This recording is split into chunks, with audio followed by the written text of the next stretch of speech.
Здравейте, приятели! Имам честта да ви представя листа на Политическа партия Възраждане от кандидати за народни представители за 19-ти Русенски избирателен район за изборите, които ще се проведат на 27 октомври тази година. На мен се пада за пореден седми път през последните години да бъда водач на листа на Възраждане, което считам за изключително висока чест.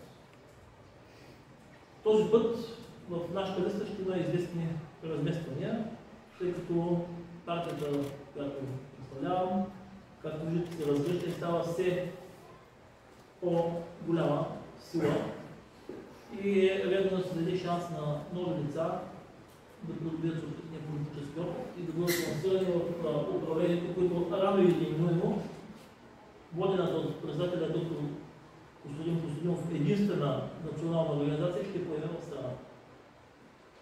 Втори след мен в листата ще е уважавания колега адвокат, юрист с половин вековен юридически стаж,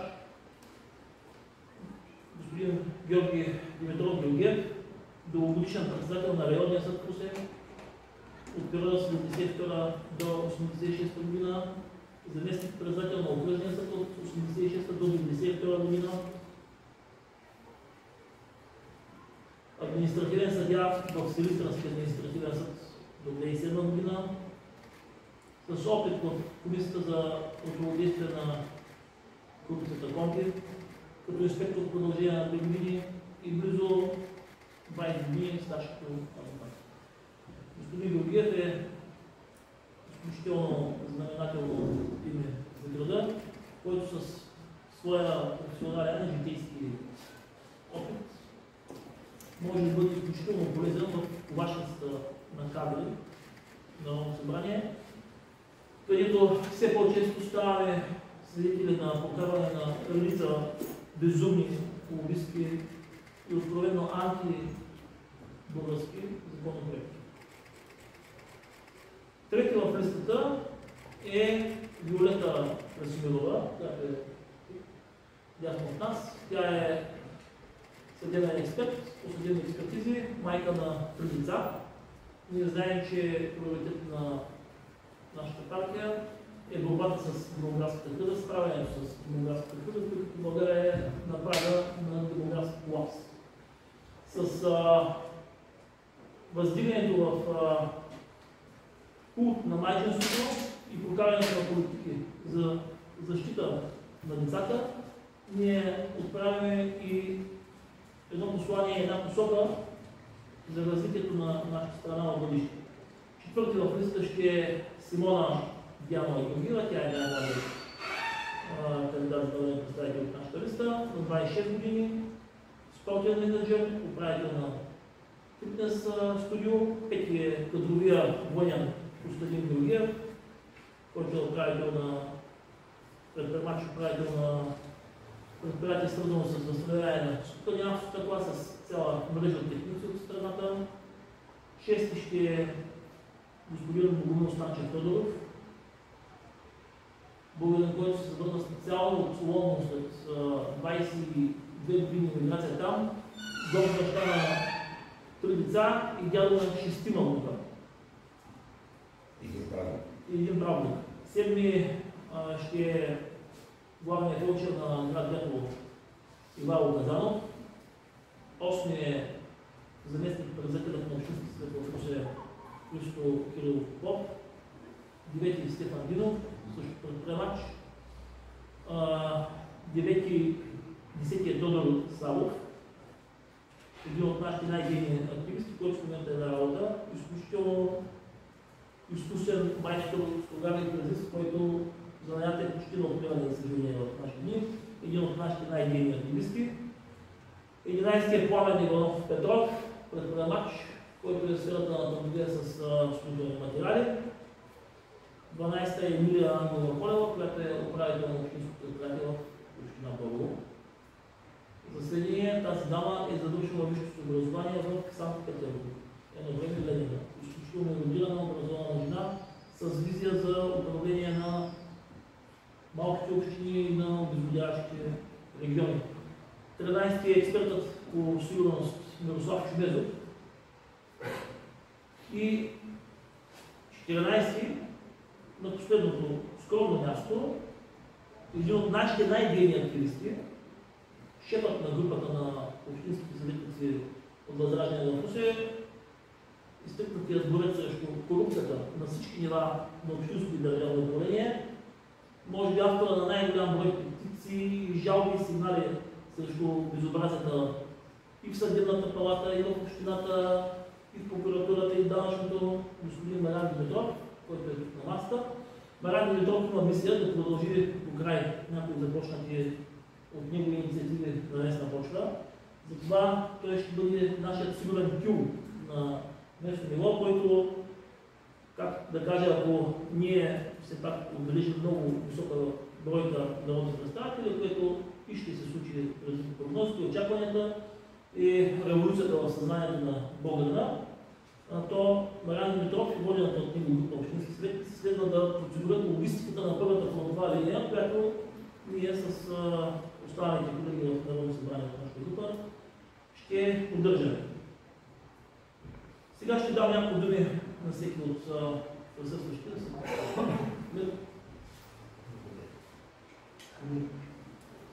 Какво да кажа повече от това, което спомена господин Жуков? Може би трябва съвсем леко корекция да направя в неговата презентация, тъй като действително стажът ми е 50 годишни юридически стаж. Като съдия точно 20 години, обаче корекцията, която искам да направя, е, че не съм бил заместник председател на Тържици. Това бях председател. Окръжен съдия, но съда и върховен съдия. Не съм бил заместник председател на съда. Това е незначителна корекция. Така иначе, 50 години юридически стаж стои за първане, това число и стажа като общински съдия на два мандата, като общински съдия. Бях поласкан от предложението, приятно поласкан и изненадан от предложението на партия Възраждане да бъде включено в листата. Ще се опитам, доколкото позволява моите правни знания и житейски опит, да помогна на тази партия, защото според мен тя за сега е единствената партия, която иска да изведе народа по верния път, да отклони нашите правителства по тази пагубна за България политика. Няма да навлезам в подробности, защото всеки средно интелигентен човек е ясно докъде ни доведоха всички тези правителства и продължават да не водят стремглаво надолу. Ще се опитаме, говоря вече от името на партията на тази. Няма такова право, но виждам, че партия Възраждане се опитва да изведе България от това блато, в което е докарата тези сегашни правителства в продължение на 30 години. Господин Димитров, аз съм председател на групата. Дамата. Дамата се факта. След място и дамата. Здравейте, казвам се Долета Красимирова, на 38 години съм. Имам 3 деца, 3 момчета, с които ме се развиват. Завършила съм немската гимназия в Русе, Фридрих Шилер. Както разбрахте, съм инженер по съдебен експерт на инженеринг. Започвала съм недавно. Настоящно може да се каже, че упражнявам правото като съдебен заседател.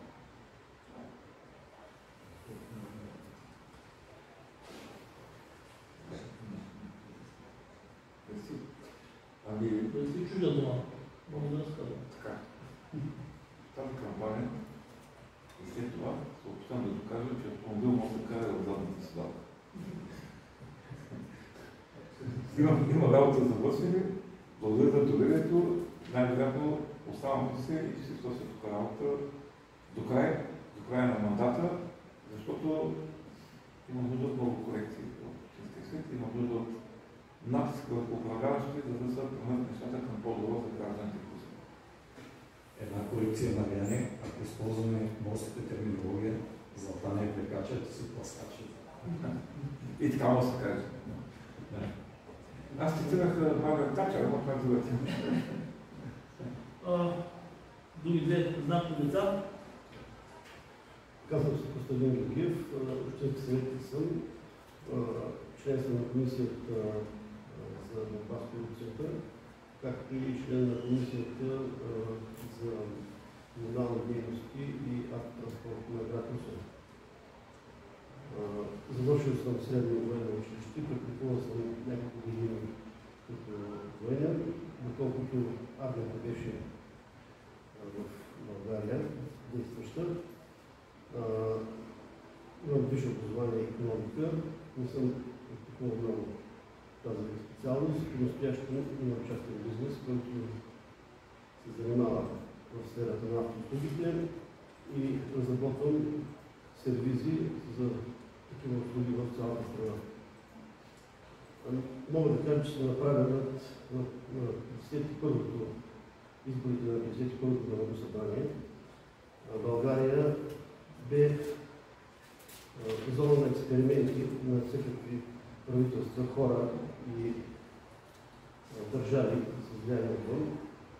Смятам, че е дошло време Възраждане да покаже своята истинска същност и да вземе управлението на страната, така че да въведе нашата държава не в периферната и среда, която в момента е поставена, а в състояние да определя поне на Балканите своята политика и политиката на останалите народи. Това е което мога да кажа. Благодаря, че съм на трето място в листата. Ако гражданите на страната предпочитат партия Възраждане, аз обещавам, че никой няма да сбърка, никой няма да сгреши и ще поведем страната към много светло бъдеще. Благодаря. Аз само ще допълня, че от периферията на решаване нещата, нашия приятел има предвид, нашия съратник има предвид България да се възвърне, може би в центъра на цивилизацията, така както е било някога по времето на златния век на Цар Симеон, когато наистина е бил център на световната цивилизация. Ние знаем, че историята е циклична и бидейки един от най-древните народи, не бива да губим самочувствие и присъствие на духа и да гледаме напред смело в бъдещето. Давам думата на Богомил Тодоров. Казва се Богомил Тодоров, общински съветник. След завършването си от чужбина, където бях дълги години, където аз успях да спечеля така доста добри средства, които аз инвестирах и цялото в моята година, по-специално в нашия роден град.